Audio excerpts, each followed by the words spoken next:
Ahí estoy grabando y ya les voy a compartir.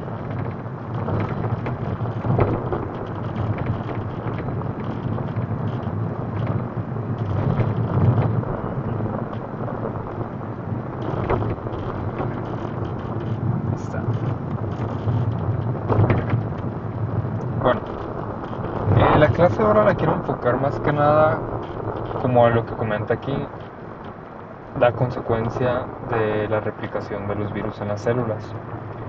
Las clases pasadas, como habíamos hablado, como generalidades de las infecciones virales, que pueden ser agudas, latentes, persistentes, crónicas, y son debido a las características que tienen los virus.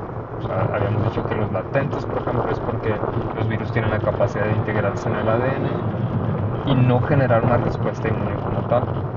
Bueno, entonces ahora en esta clase vamos a enfocarnos a cuando los virus sí se replican, ¿qué vamos a ver? Entonces, básicamente, siempre que se replica un virus, tiene que haber una liberación de estos y estos pueden generar una destrucción de la célula. A esa característica le decimos que es un efecto citocídico. Y si recordamos, no todos los virus se liberan a través de lisis. O sea, hay algunos que pueden ser por quemación, por exocitosis, etcétera. Entonces, la primera consecuencia que vamos a ver, o uno de los puntos que vamos a ver como consecuencias de la infección viral, va a ser la destrucción de la célula. Y si hablamos de infección viral, pues no nomás se va a destruir una célula. O sea, en un primer momento sí, ¿no? Pero digamos que ese efecto va a ser exponencial y lo vamos a ver más que nada con la destrucción del tejido. El segundo punto dice aquí que es una infección persistente con o sin alteraciones. Este con o sin alteraciones se refiere a que una vez que se replica el virus, si se libera por gemación, por ejemplo, o si se libera por exocitosis, no va a haber una alteración en las células. O si se replica junto con la célula cuando está en mitosis, pues tampoco vamos a ver alteración. Entonces, este tipo de replicación aquí dice que puede o no haber progenie viral, refiriéndose a que no va a haber viriones. Acuérdense que los viriones son las partículas virales, perdón, fuera de la célula. Entonces, esta progenie viral se refiere a que si el virus se replica cuando la célula está en mitosis, es que no va a haber el virión, o sea, no va a haber la progenie viral. Y va a haber progenie viral, por ejemplo, cuando haya una reactivación del virus, que ahí sí veríamos manifestaciones clínicas. Otro efecto que vamos a ver es la transformación de las células. A esta clasificación vamos a decir virus oncogénicos y estos no son citocidas. Los virus oncogénicos básicamente son los virus que generan tumores, por ejemplo el papiloma. Se llama transformación de las células porque generalmente estos virus se integran en el genoma del ADN, apagan genes y eso hace pues que la célula no replique de manera normal. Entonces se transforma la célula y dicho en otras palabras pues son cánceres o tumores. ¿Alguna duda o algún comentario con esta diapositiva?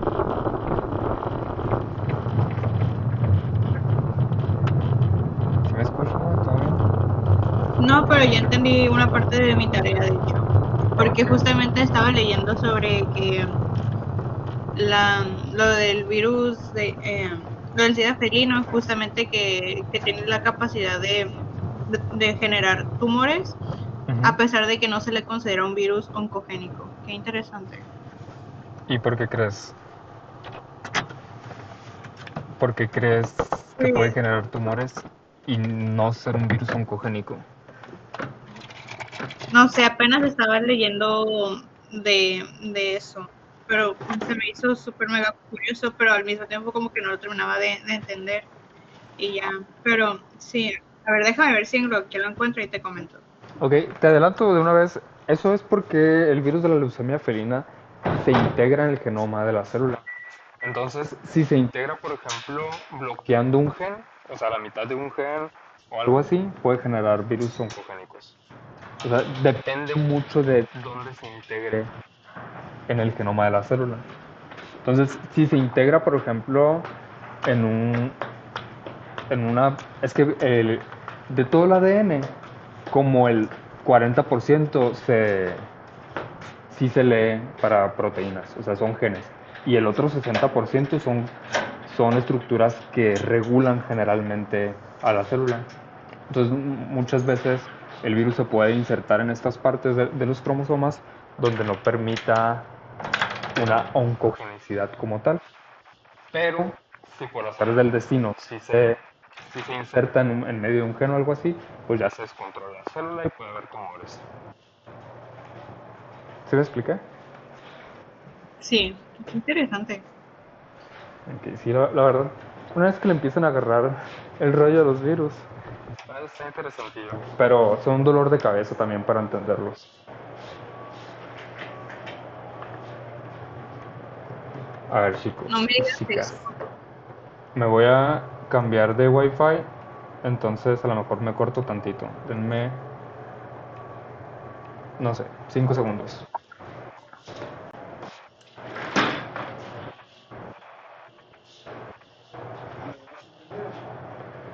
Sí, ya me escuchan, me oyen, ¿todo bien? Bueno, qué ruido. Sí, todo bien.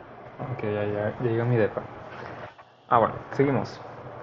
Entonces, dentro de estas consecuencias, voy a ir profundizando un poquito más en estas. Entonces aquí dice destrucción celular o infección citocídica. Es lo mismo, ¿no? Son sinónimos. Dice la replicación viral de las células provoca alteraciones en biosíntesis celular, lo que conduce a la destrucción de las células. Generalmente esto pasa con virus desnudos, o sea, los que no tienen envoltura y no tienen lípidos en su estructura general. Dice aparición de daños histológicos, es decir, que si ustedes ven el tejido a nivel microscópico, como hay destrucción de las células, pues vamos a ver cambios en el tejido. O sea, las células pues van a estar destruidas, muertas, necrosado, etcétera, ¿no? Dice, a menudo estos daños son característicos y se usan como criterio para diagnóstico. Muchas veces las lesiones que generan en las células son específicas o sirven más que nada para un diagnóstico. Y eso lo van a ver más que nada en patología. O sea, si, ya ven que en patología pues hacen cortes histológicos y los tienen que estar viendo. Entonces sirve para ver las alteraciones. Y hay algunas alteraciones que son muy muy específicas de virus, que eso lo debieron haber visto en su tarea. Eh, ¿Cómo? Bueno, les comentaba que la destrucción celular puede ser por la liberación, en el caso de virus desnudos, o sea que cuando el virus quiera liberarse, o sea, para ya ser virión, destruye la célula, pero también tienen otros mecanismos que pueden generar lisis, o sea, no precisamente durante la liberación. Y aquí están algunos mecanismos, creo que esto sí lo había comentado antes, pero bueno, va a depender de, del tipo de virus del que estemos hablando. Y no me puedo explayar a hablar de todos los mecanismos, porque ya sería muy, pues, pues ya ahí se me fuera toda la unidad. Entonces, por ejemplo, en el foro de discusión que hagamos de esta unidad, sí me interesa saber los mecanismos que tienen para generar los daños de cada uno de ustedes, o sea, del virus que les haya tocado. Entonces pueden que tengan enzimas que inhiben el RNA celular.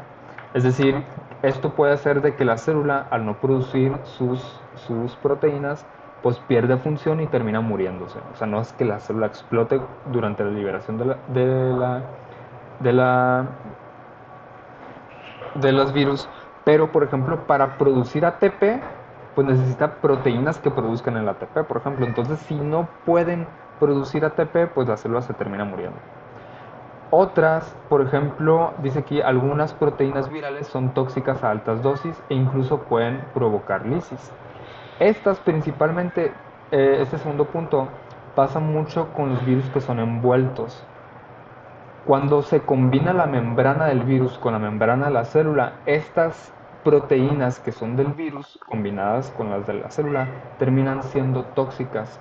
Entonces, digamos que la célula se empieza a oxidar o pierde la osmolaridad.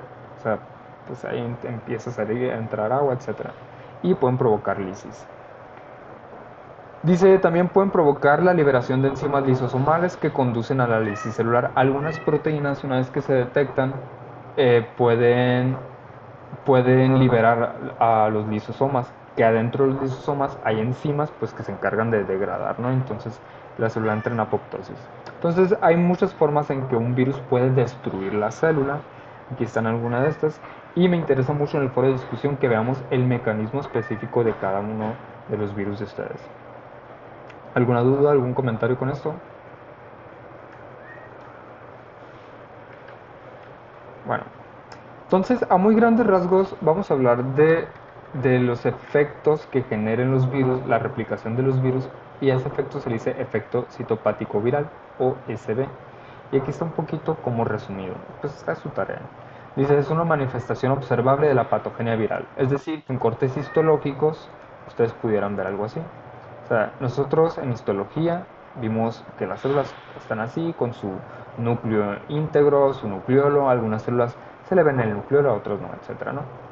Pero una célula infectada, fíjense cómo el núcleo pierde su forma y se vuelve más oscuro. Y esto de aquí, cuerpos de inclusión, son las lesiones características de virus. O sea, una vez que vemos cuerpos de inclusión en células, pensamos mucho en virus. Hay algunas células que generan, células intracelulares que generan así también como cuerpos de inclusión, pero pues no siempre. Y estos cuerpos de inclusión, por ejemplo, pues si estamos viendo células del hígado y vemos cuerpos de inclusión, pues vamos a pensar en virus que afectan el hígado, ¿no? Y pues ahorita ya tenemos como clasificados pues los virus que afectan a hígado de perro, los virus que afectan a hígado de gato, etcétera. Entonces ya nos sirve más que nada para un diagnóstico. Y aquí, por ejemplo, fíjense cómo se generan como varios núcleos. Entonces, estos, por ejemplo, los pueden provocar virus ADN, porque acuérdense que afectan pues el núcleo. Y esto, pues, virus de ARN, porque pues replican en citoplasma. Entonces, fíjense cómo todas estas características que nosotros hemos estado hablando anteriormente van tomando forma y podemos ver o entender un poquito mejor las lesiones que van generando los virus. Dice, los efectos citopáticos virales pueden ser muy variados y dependen del tipo de virus, el tipo de la célula huésped y la etapa de la infección. Pues también tiene que ver mucho eso. O sea, puede que veamos algo así, el núcleo así en una primera etapa y en una segunda etapa pues ya lo veamos a lo mejor así con múltiples núcleos. Pues depende mucho. O sea, las enfermedades no son tan sencillas como para decir siempre vamos a ver el mismo efecto citopático. Pero, pues más o menos nos da como una guía. Luego dice, los efectos citopáticos virales también pueden ser utilizados para identificar el tipo de virus que está causando la infección. Dicho en otras palabras, nos sirve para diagnosticar. O sea, una biopsia o una necropsia y ver las laminillas que se tomaron, pues nos sirven para identificar la enfermedad o el virus que lo está causando. Eso ustedes lo van a hacer en, en necropsias. Puede que a lo mejor, y por ejemplo, si les toca moquillo o parvovirus, que son virus muy comunes, a lo mejor con la pura historia clínica ya dicen, pues sí, es parvovirus, ¿no? Pero una vez que es una necropsia, verlo ustedes ahí en las laminillas les va a ayudar a entender mucho mejor pues la enfermedad. Bueno, ¿alguna duda o algún comentario con esto?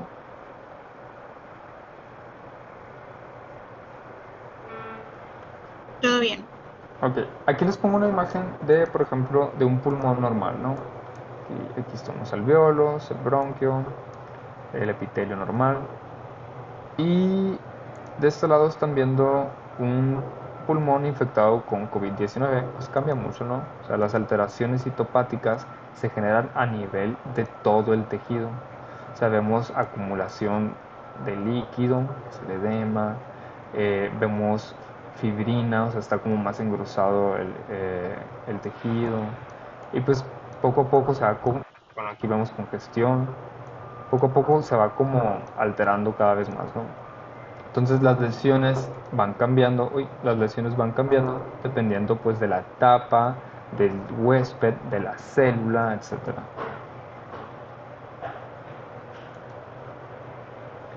Entonces, los efectos citopáticos virales se pueden definir como cambios morfológicos y funcionales que se producen en unas células infectadas por virus.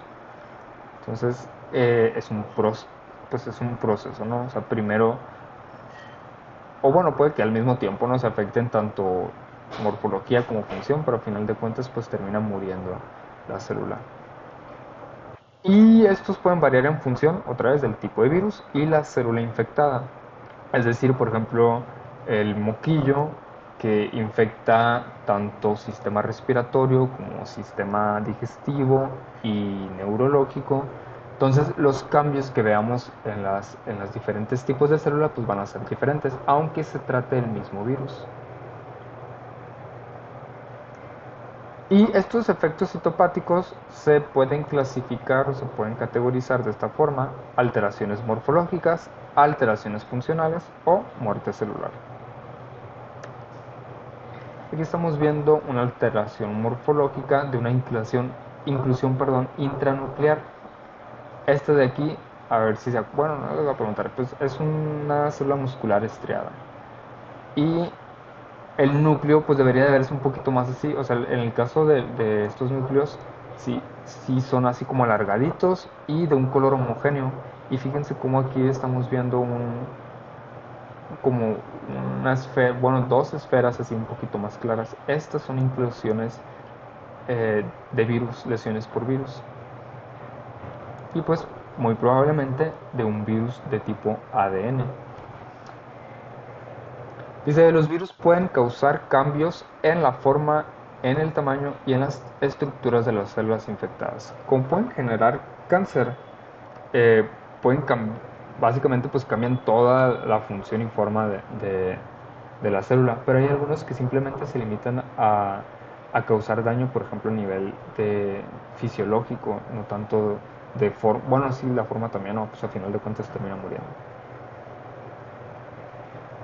Luego dice, estos cambios pueden incluir la formación de inclusiones virales, vacuolización citoplasmática, fusión de células y células gigantes multinucleadas. Estos que aquí les menciono son las alteraciones morfológicas más comunes. Inclusiones virales, que es lo que estamos viendo aquí, vacuolización citoplasmática, que se parece mucho a esto, pero básicamente es esto en el citoplasma. Fusión de células, que esto pasa mucho, por ejemplo, en virus oncogénicos, y células gigantes multinucleadas, que, que se les dicen sinsitios a estas células gigantes multinucleadas.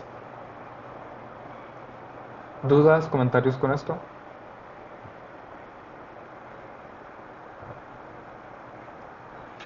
Ok. Entonces aquí está un poquito más desarrollado, por ejemplo, la información de cómo se ven las inclusiones. Dice que son pequeños puntos u orificios dentro de las células o dentro del núcleo. Dice, las inclusiones pueden verse claras o pueden tener un color rosa, que son estas bolitas de aquí y lo que vimos en la imagen pasada. Luego dice, podemos observar también membranas nucleares irregulares, como esta de aquí. Dice, el núcleo está rodeado por una cápsula delgada llamada membrana nuclear. Y dice, normalmente la membrana es lisa, esférica, a veces ovalada. Pero hay algunos virus que pueden generar una apariencia arrugada, justamente como la del esquema de aquí. Cambios en la cromatina. Esto es, pues podemos ver cambios desde el color. Por ejemplo, fíjense como aquí en la célula normal nos ponen una cromatina más clara y en una célula infectada oscura. Entonces dice, los cambios en la cromatina, el material genético dentro del núcleo se llama cromatina, ¿no? Pues, lo de dentro del núcleo. Después de que una célula se infecte con un virus, la cromatina puede comenzar a verse más oscura de lo normal o puede moverse a la membrana nuclear. O sea, de que lo más oscuro se vea solamente como pegado hacia la membrana. Y podemos observar también células multinucleadas, que es lo que están viendo en esta parte de aquí. Dice, la mayoría de las células tienen un solo núcleo. Las células infectadas por un virus pueden estar tan juntas que se convierten en una célula grande. Esta gran célula tendrá más de un núcleo y los patólogos a esta célula pues le dicen célula multinucleada. Pero generalmente es a raíz, como aquí lo comenta, de dos células que se juntaron. Aquí es una de estas. Estas son las células gigantes multinucleadas, que en realidad eran varias células, pero se generaron como una sola célula. Y se llaman sincitios, y pues ahí están viendo todos los núcleos. ¿Qué enfermedades causa esto? Por ejemplo, la enfermedad de Newcastle. Dice, genera sincitios y degeneración celular. Luego aquí tenemos hiperplasia endometrial, es decir, que esto de aquí debería ser epitelio simple plano. Y fíjense cómo estamos viendo células cilíndricas y estratificadas. O sea, esto es un vaso sanguíneo. No debería tener este tipo de epitelio. Eso también lo puede causar un virus. Dice aquí también la enfermedad de Aujesky, que se da en cerdos, dice genera inclusiones intranucleares, degeneración celular y necrosis. Virus de la diarrea viral bovina genera sincitios, que son estos de aquí, degeneración celular epitelial y muerte celular. Virus del herpes, inclusiones intranucleares, degeneración celular, necrosis. Moquillo, sincitios, degeneración celular, etcétera, ¿no? Pues casi todos, si se fijan, habla de degeneración celular, que pues termina matando las células en realidad. Dice, es importante recordar que los efectos citopáticos virales puedan variar según el tipo de célula y la especie afectada por el virus. También puede variar dependiendo de la cepa de la que estemos hablando, del estado inmunológico del organismo, de la edad. O sea, ya podemos entrar a muchos factores que puedan influir en los efectos citopáticos. ¿Alguna duda, algún comentario hasta ahorita? Dime, Javi. Me dijo una duda. Esta parte así de esas imágenes y eso, ¿es lo que quiere que vaya en el documento que se tiene que entregar ahora? Sí. Sí, por ejemplo, la tarea más que nada de que, por ejemplo, investigaran los efectos citopáticos como tal. O sea, si me hablan de inclusión nuclear, pues una imagen así. Inclusión intracitoplasmática, pues una donde se vea una inclusión, pero en el citoplasma. Y así. Porque justamente estaba viendo mi presentación y dije, ay, tengo imágenes muy feas. Les dejé la tarea para pues yo seleccionar después las mejores imágenes. Ok, gracias. Sí, poco a poco pues uno ahí va haciendo su chamba. Sí, porque la verdad es que sí batallé para encontrar, por ejemplo, lesiones de diarrea viral bovino, así. Entonces ahí ustedes van a ir aportando. Bueno, dudas con alteraciones morfológicas.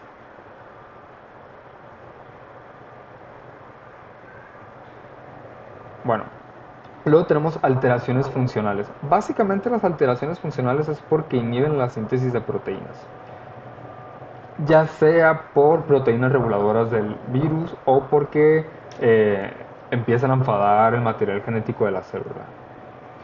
Entonces pueden inhibir la síntesis de proteínas, pueden generar interferencia con la replicación del ADN, pueden alterar la respuesta inmune del huésped. Esto sería, por ejemplo, inhibiendo inhibiendo citocinas o moléculas que el sistema inmune utiliza como mensajeros químicos. Pero pues básicamente sería esto. Entonces, cuando se alteran las funciones de la célula, pues básicamente la célula deja de a lo mejor y generar energía o deja de regularse a sí misma y pues termina o generando cáncer o tumores o pues muriendo, ¿no?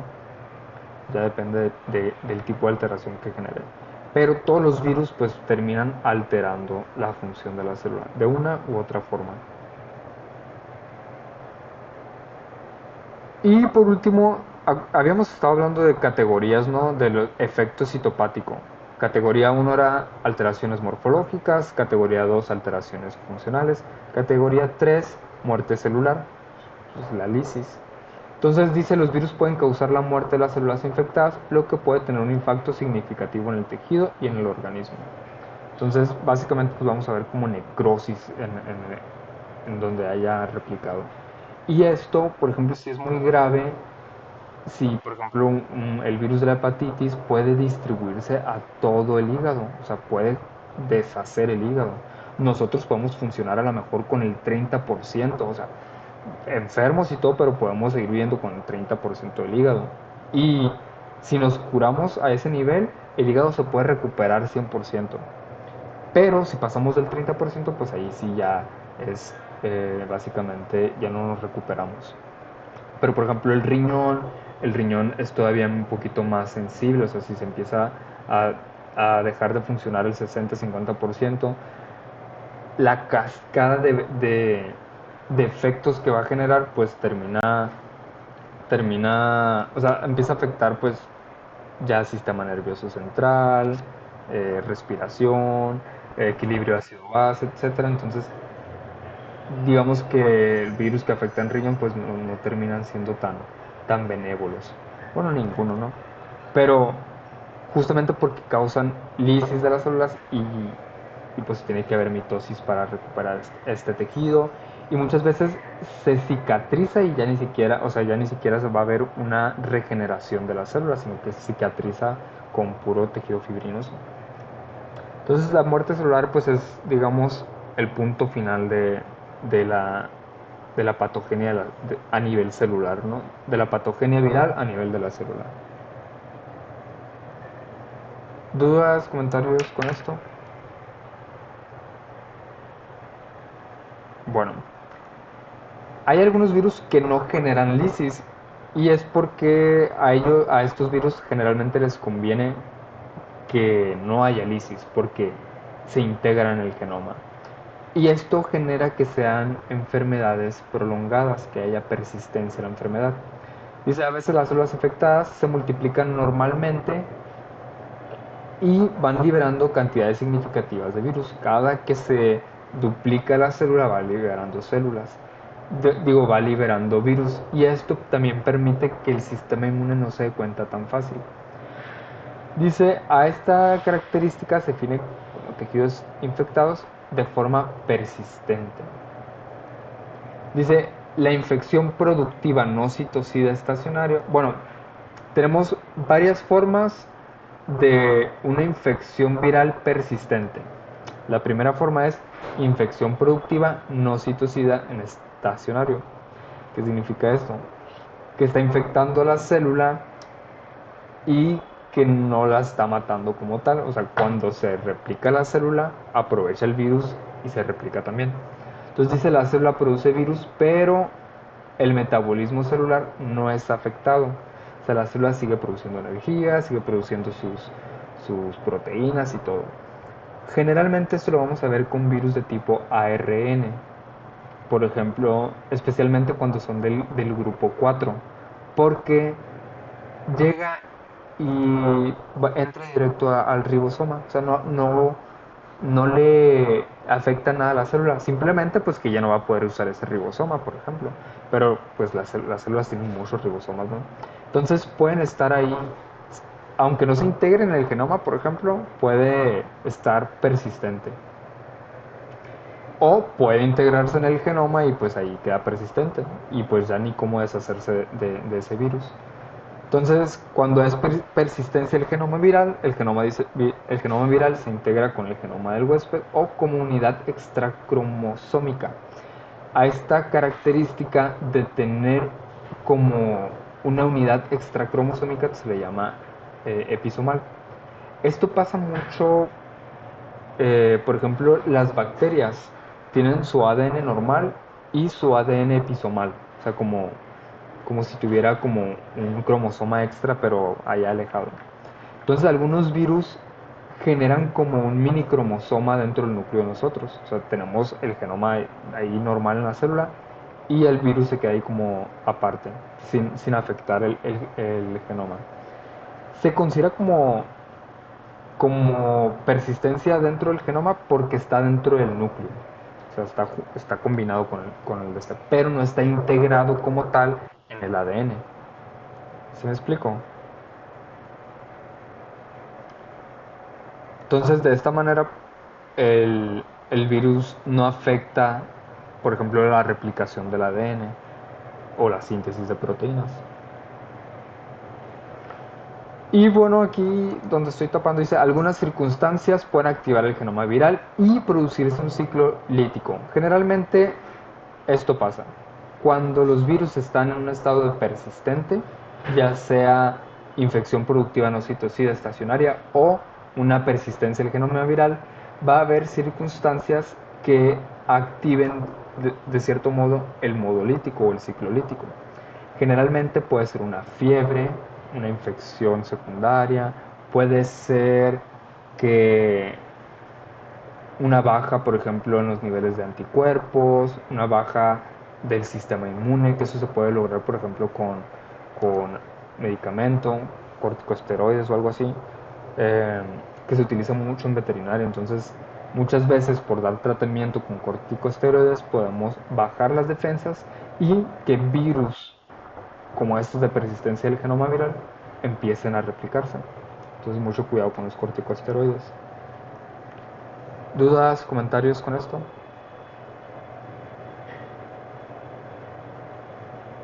Todavía no llevan farma, ¿verdad? Ah, pero fisio sí, creo que en fisio ven eso de los corticosteroides. Entonces ya más o menos saben a qué me refiero. ¿O no?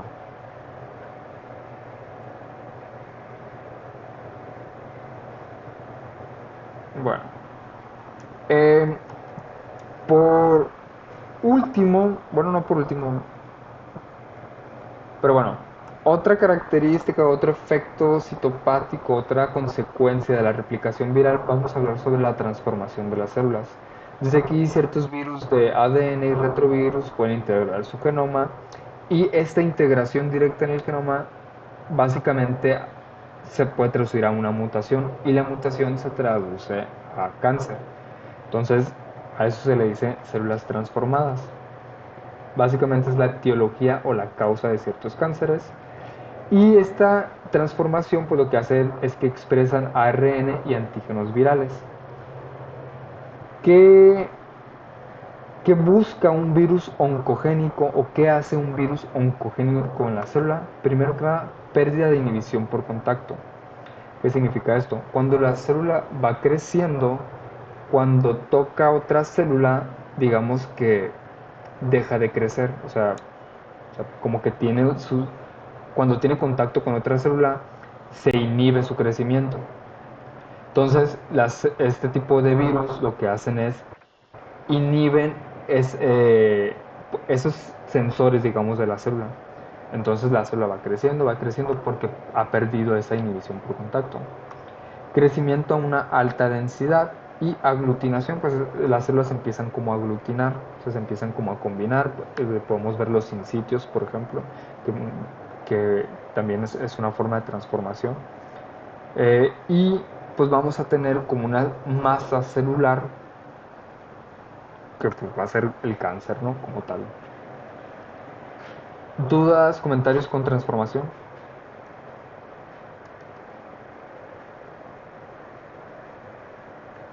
Ok, seguimos.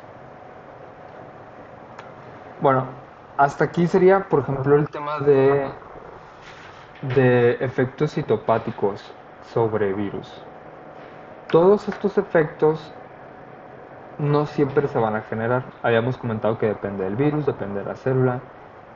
Y en ese sentido podemos hablar de susceptibilidad celular. Esto de susceptibilidad celular dice aquí que tiene que ver con la capacidad que posee un virus de entrar a una célula. Y esto depende, uno, de la absorción celular, presencia o ausencia de receptores.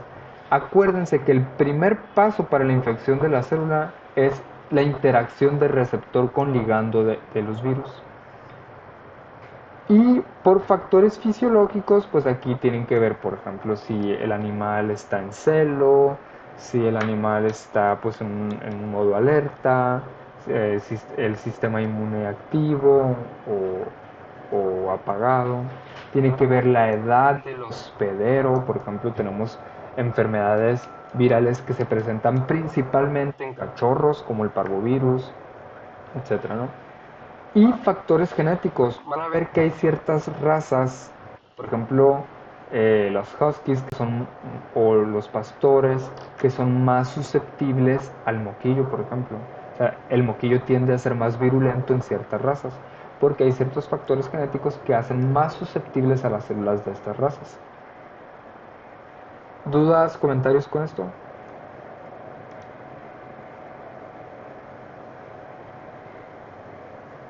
Bueno, Todo bien. entonces ustedes también cuando vayan viendo sobre las enfermedades que a ustedes les hayan tocado, van a ver también esta parte de factores genéticos. Por ejemplo, ahorita venden cerdos resistentes a PIRS. O sea, genéticamente esos cerdos fueron diseñados para que sean más resistentes a ciertas enfermedades virales. ¿Cómo lo logran? Modificando receptores. Entonces, eh, en factores fisiológicos, pues básicamente un animal inmunosuprimido va a ser más susceptible, ¿no?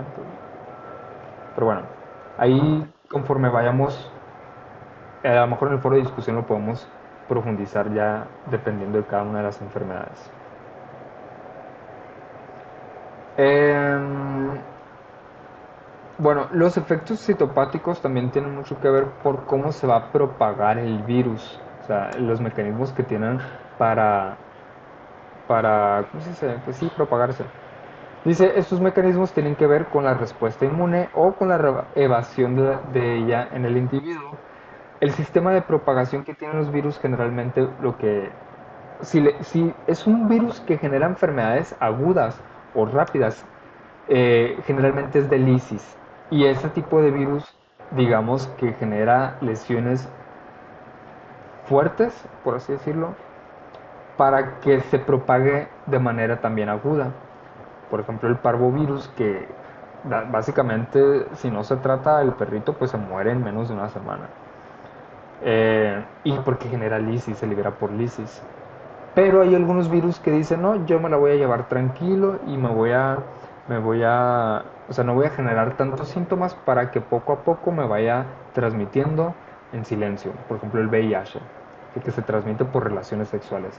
Si el VIH, por ejemplo, se manifestara muy rápido, las personas no tuvieran el líbido sexual, no se reproducirían, o sea, no entrarían en acto sexual y pues el virus no se pudiera replicar, por ejemplo, o sea, no pudiera pasarse.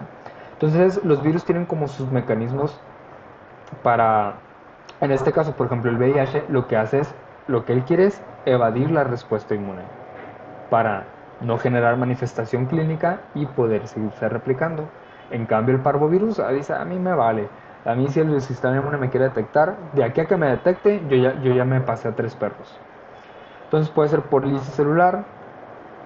Y este lisis celular, por ejemplo, tienen un paso al extracelular, o sea, que sería aquí. O sea, rompe la célula y está en el espacio extracelular.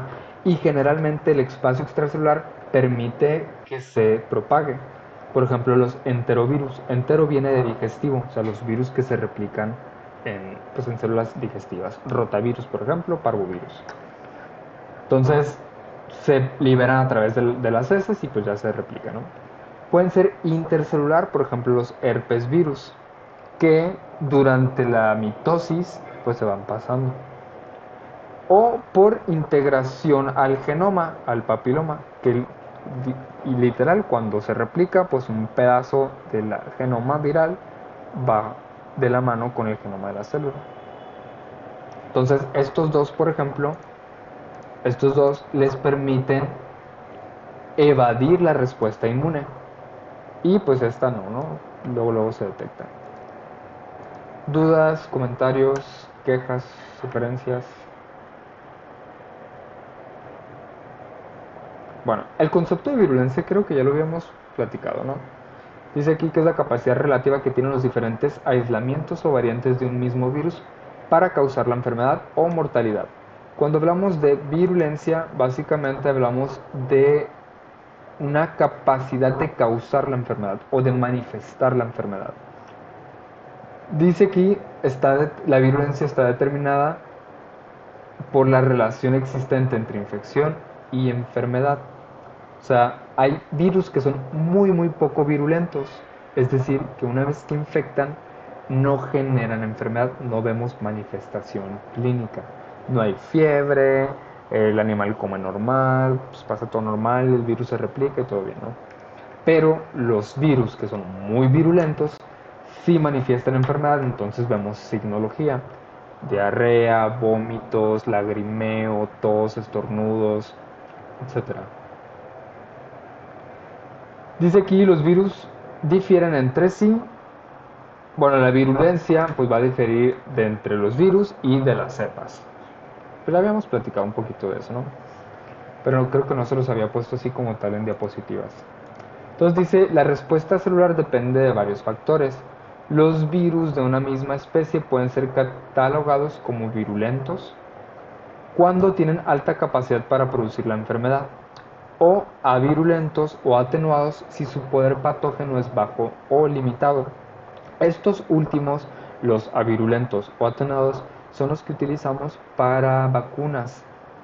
Y generalmente estos de aquí son los silvestres, los virus silvestres, los que están ya dentro de la población y que se están replicando y no generamos una manifestación clínica.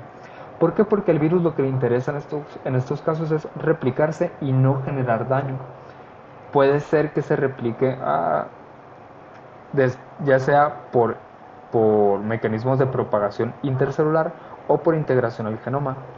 O sea, hay cepas que se hacen avirulentos y pues nosotros los agarramos, los replicamos y eso los utilizamos con vacunas.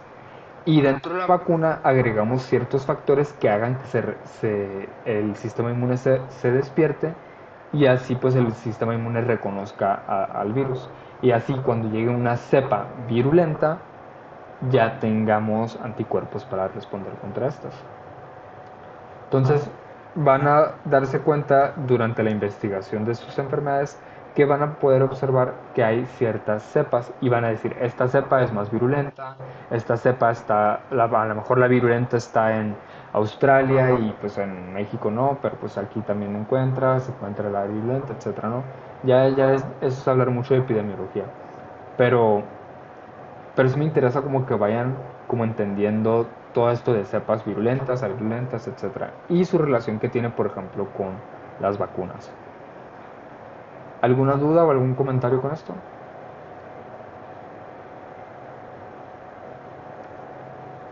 Bueno, ya para terminar dice, pues la virulencia se ha asociado a la eficacia de replicación de un determinado agente infeccioso. O sea, generalmente un virus que se replica muy rápido es virulento y pues uno que no, pues es atenuado o avirulento. ¿Qué factores están involucrados en esto? Hay factores cuantitativos, es decir, qué tan rápido la tasa de replicación, qué tan rápido se replica, el número de células que pueden infectar por célula infectada o el rápido desarrollo de la enfermedad. O sea, porque hay algunos virus que por el tipo de célula que infectan genera signología más evidente. Por ejemplo, también los virus que afectan, por ejemplo, riñón o sistema nervioso central, pues tienden a ser más virulentos en ese sentido por el tipo de célula que afectan. A lo mejor y se replican a menos tasa, pero a las células que llegan a infectar, pues termina generando una manifestación clínica más evidente. Podemos hablar de factores cualitativos, por ejemplo, el tropismo, el tipo de célula, pues básicamente eso me refería, el impacto sobre la célula infectada, el modo de diseminación o el tipo de enfermedad producida. Pues el modo de diseminación ya lo comentamos, es por lisis, integración al genoma y por intercelular. Y el tipo de enfermedad producida. Ya estas partes ya es un poquito más subjetiva. pero digamos que hay ciertos factores que podemos nosotros clasificar al virus como virulento o no virulento. O sea, básicamente la virulencia es como una calificación, podemos decir que es muy virulento y pues lo podemos poner de grado 1 a grado 5. Vamos a dejar la clase hasta aquí, no sé si tengan alguna duda, algún comentario. Aparte que ya me pasé por 6 minutos, 7. No me dijo todo bien. Ahora pues que tengan un bonito fin de semana. Ya nomás son sus apuntes y su tarea. Y ya. Vale. Y no te olvides de ver de